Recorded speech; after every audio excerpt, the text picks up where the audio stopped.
Hoy vamos a hablar de uno de los tantos fragmentos oscuros de la sociología de Gino Germani, que abren la puerta a numerosas políticas que hoy se debaten y se encuentra en su libro Sociología de la Modernización, estudios teóricos, metodológicos y aplicados a América Latina. Así se titula el libro que escribió este sociólogo, fundador de la carrera de Sociología en la Universidad de Buenos Aires.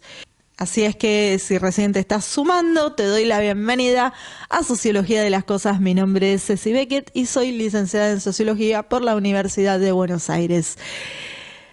Comencemos. En este video vamos a analizar ese fragmento que yo les conté, porque no podemos en un video abarcar todo el libro, aunque yo para explicarles el fragmento voy a utilizar distintas partes del libro de Gino Germani, pero continuaremos haciendo videos sobre esta teoría o sobre este libro que, aunque ya han pasado 57 años de su publicación, nos muestran la raíz de políticas que se fueron implementando en nuestro país, Argentina, desde la post-Segunda Guerra Mundial hasta la fecha.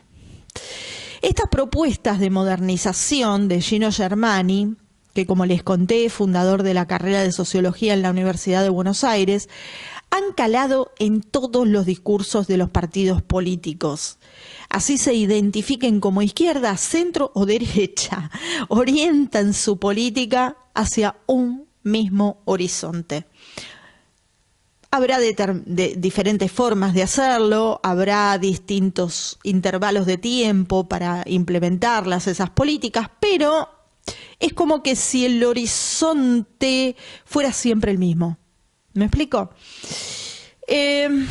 Entonces, claro, pareciera, ¿no?, como que ese horizonte o ese camino fuese algo obligado para ser un país próspero. ¿Está? Y digo pareciera porque lo voy a explicar a lo largo de todo lo que voy a decir. Una teoría que augura prosperidad e independencia económica, soberanía y equidad, pero no lo logran. Quédate hasta el final para entender uno de los puntos de esta teoría y activa las notificaciones porque vamos a analizar todos los puntos en los próximos videos. Como les comenté, este libro fue publicado en 1969, pero los estudios Gino Germani los desarrollaría entre 1958 y 1964 en base a parámetros estadísticos, a datos estadísticos de toda América Latina, pero basado, digamos, la proyección que él hace hacia la modificación de esos números, ¿sí? Esa proyección está orientada por una teoría que se llama teoría de la dependencia, que es una teoría de corte marxista, ¿sí?, que dice que el mundo, o sea, el planeta Tierra, se divide en países centrales y países periféricos. Los países centrales serían los que tienen una industria desarrollada y los periféricos son los que venden materia prima o tienen producción primaria, ¿sí?, puede ser producción agrícola, ganadera, etcétera, y que les venden a esos países industrializados y que por ende estos países que proveen la materia prima serían dependientes de la economía de los países industrializados y que por eso esos países industrializados tienen una economía más estable que los otros, ¿no? O sea, los otros serían los subdesarrollados. Aunque él mismo dice que América Latina no es tan subdesarrollada como África y Asia en ese momento, que no es tan subdesarrollada porque le favorecería una cultura europea muy arraigada, ¿no?, sin peleas raciales, y que bueno, que habría otras cosas, otras características que es lo que harían que América Latina fuese pobre, pero no tanto. ¿Está bien? O sea, es decir, no serían países subdesarrollados según la visión de Gino Germani, sino que estarían en vías de desarrollo. Entonces él realiza este libro con la intención de guiar de alguna manera esos cambios que dice él que tiene que haber en América Latina, para que sean países desarrollados o para llegar al desarrollo de los países centrales y dejar de ser países periféricos. Es decir, bueno, ustedes sacarán sus propias conclusiones. Pero ahora voy específicamente, ya vamos a hablar algún día de esa teoría y vamos a hacer la crítica correspondiente. Ahora voy a ir específicamente a esto que él llama modernización, ¿sí? ¿Y cómo la define la modernización? Bueno, él la define como un proceso global que varía de un país a otro, porque estos están en circunstancias históricas diferentes. Es decir, acá vemos una beta evolucionista social, ¿no? Que dice que, bueno, estás en una situación histórica diferente. O sea, él no plantea como que son diferentes culturas, ¿no? Que los países tienen diferentes culturas y que se manejan en forma distinta, ya sea su economía, su política, su vida social. Él no plantea eso. Él lo que plantea es que están en un periodo histórico distinto. Esto claramente responde a el evolucionismo social, que es algo tomado de las ciencias naturales, de la teoría de Darwin, ¿sí? La teoría de Darwin es evolución biológica y es trasladada en la época del positivismo, fines del siglo XIX, principios del XX, es aplicada en las ciencias sociales para que las ciencias sociales puedan ser consideradas ciencias, porque el positivismo decía que todo aquello que no tiene una explicación numérica o que no se puede reproducir o que no tiene, digamos, algo ya avalado por las ciencias exactas y naturales, que entonces todo eso no es ciencia, ¿sí? Entonces, para ser consideradas ciencias, lo que se hace en esta época del positivismo es tomar los métodos de las ciencias naturales, que son la estadística y la teoría del evolucionismo. Entonces Gino Germani acá ya empieza con una beta de evolucionismo social, ¿sí? Según él están los países en momentos evolutivos distintos. Dice históricos, pero claramente, o sea, está planteando como que hay un momento histórico en el que vos algún día te vas a desarrollar como industrial, aunque no quieras, porque según él vas para el estadio positivo, como decía Comte, ¿no? Que el último estadio, el estadio más evolucionado de los pueblos es el industrial, ¿no? El de la ciencia positiva, en el que todo se despoja de lo metafísico, de la filosofía, de la comprensión, en fin.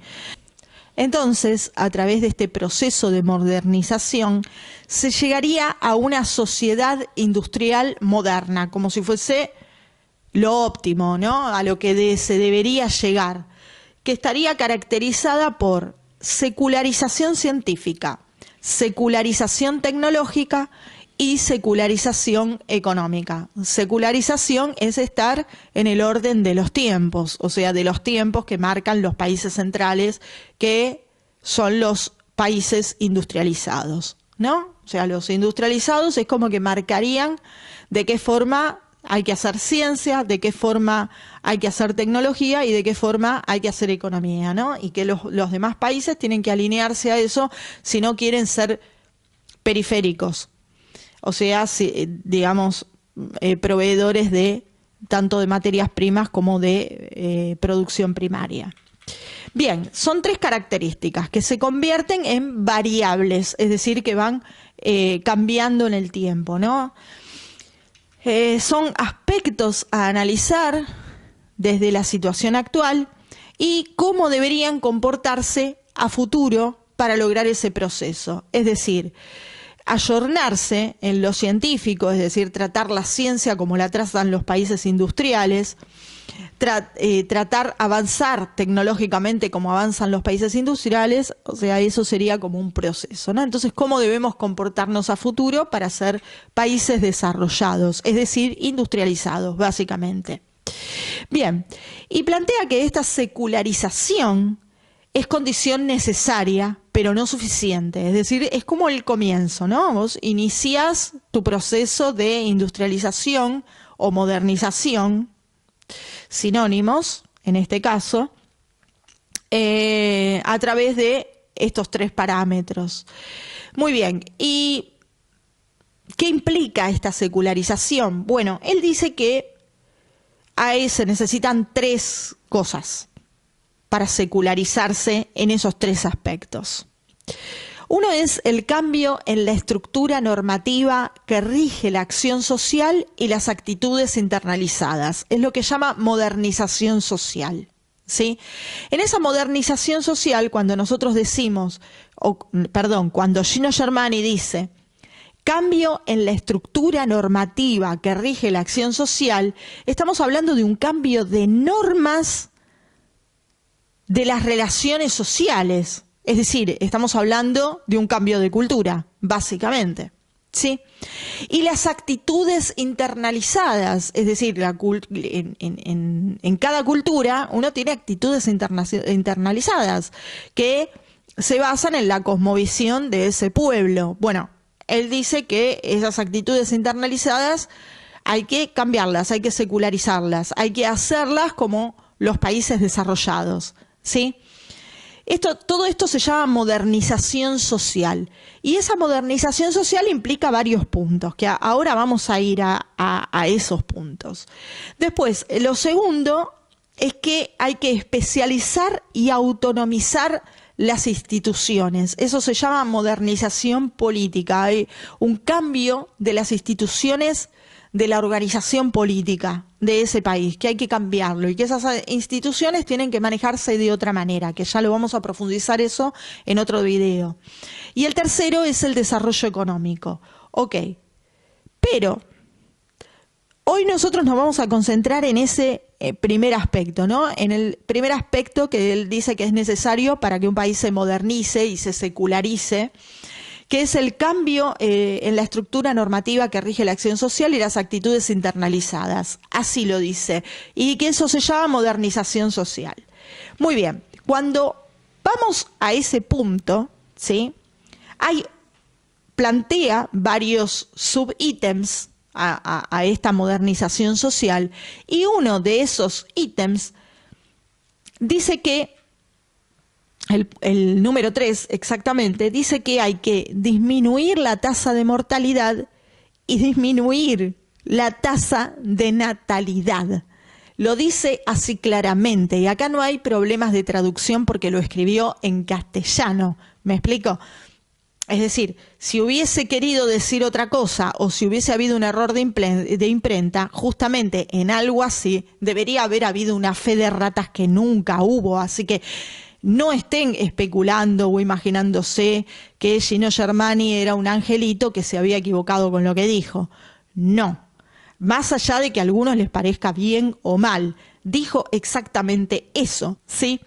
Y es que él en otras partes del libro, en sus, digamos, explicaciones de por qué América Latina no está desarrollada, en referencia a esto de las tasas de mortalidad y tasas de natalidad, él lo que dice es que son países que tienen una tasa de natalidad muy alta, como así también una tasa de mortalidad muy alta, y que no están lo suficientemente industrializados como para sostener, y esto de sostener viene a colación de que en todos estos países ya estaba implementado el estado de bienestar, estaba en plena vigencia. Y él asocia que ese estado de bienestar no tiene una base industrial como el estado de bienestar, por ejemplo, en Estados Unidos, que estaba hecho sobre una base de industrialización, pero que en estos países no había la suficiente industrialización como para sostener ese estado de bienestar. Ok, nos dimos cuenta después de muchos años, pero el tema es que es como él plantea que hay que llegar a ser industrializado, ¿sí? Entonces, este tercer subítem específico, disminuir la tasa de mortalidad, que uno se imagina, bueno, disminuir la tasa de mortalidad, bien, qué bonito, será salud pública, educación, ¿sí? Eso disminuye la tasa de mortalidad. Crear ambientes sanos, ¿sí? Hasta ahí vamos bien. Pero sigue la frase. Y disminuir la tasa de natalidad. ¿Cómo pretende disminuir la tasa de natalidad desde la política? ¿O cómo crees vos que Gino Germani o cualquier político que lee esto, que dice, hay que disminuir la tasa de natalidad?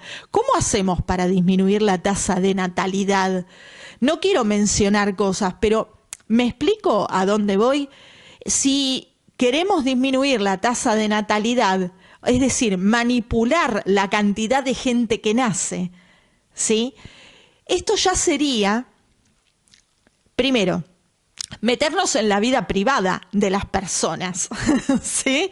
Es decir, es como tratar de, por una vía indirecta o por una política indirecta, de que la gente tenga menos cantidad de hijos. A eso se está refiriendo, porque si no, ¿cómo va a disminuir la tasa de natalidad? ¿Cómo va a hacer para disminuir la tasa de natalidad? Pero según él había que disminuirla. ¿Sí? Estamos hablando, lo dijo en 1969. Y alguno me preguntará, ¿pero qué políticas se implementaron para eso?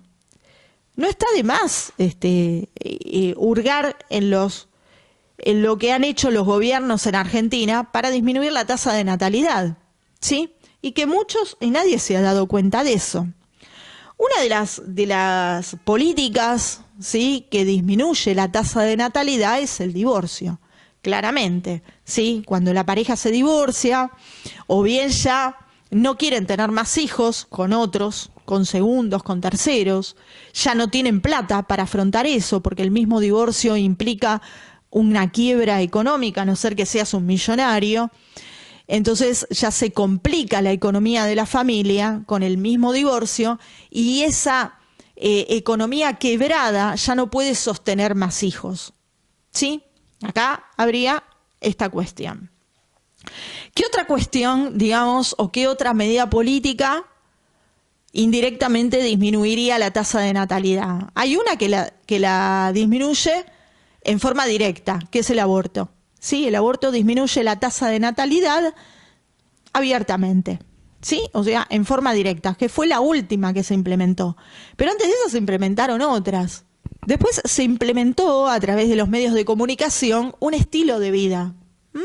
¿Cómo es ese estilo de vida? Bueno, ese estilo de vida es, por ejemplo, tener mucho confort. Para mantener todo ese confort o para tener un estilo de vida como se exige de alguna manera socialmente por cuestiones de los medios de comunicación, para mantener ese estilo de vida, el dinero que hay que gastar es dinero que no lo podés invertir en los hijos. Es decir, que cuantos más hijos tenés, menos vas a invertir en tu estilo de vida, claramente, ¿no? O sea, la mayor parte de la gente no es millonaria. Si estamos hablando de un millonario, está fuera del sistema el millonario, porque el millonario puede hacer todo lo que quiere, literal.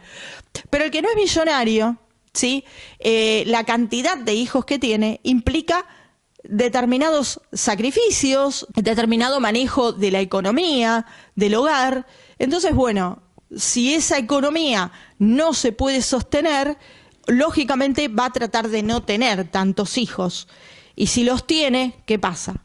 Que el Estado se los va a tener que sostener, ¿sí? Cosa que Gino Germani no lo plantea. Otra de las cuestiones que indirectamente disminuye la tasa de natalidad es el hacinamiento de las ciudades, que de eso también vamos a hablar, porque él también habla de este tema de concentrar a la gente en las ciudades, sino implementar medidas políticas para tratar de llevar a la gente hacia las grandes ciudades, ¿no? Que no haya gente dispersa por el campo, de alguna manera, para decirlo así en forma simple. Entonces, eso ya lo vamos a hablar después. Pero ese hacinamiento también implica tener menos hijos. ¿Por qué? Porque si vos tenés más hijos, necesitas una casa más grande. Cosa que necesitar una casa más grande o un departamento más grande implica más plata. Y quizás tu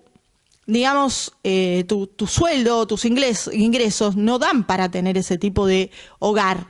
Y además con las comodidades que exige hoy en día. Entonces, ¿qué sucede? Bueno, decidís tener menos hijos. ¿Qué otras cosas? Bueno, como él habla de actitudes internalizadas, también habla de un estilo de vida, ¿sí?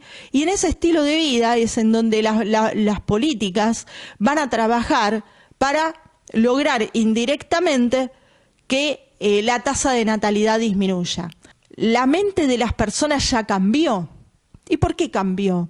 Quizás no sea parte de esas políticas para las vías al desarrollo basados en una teoría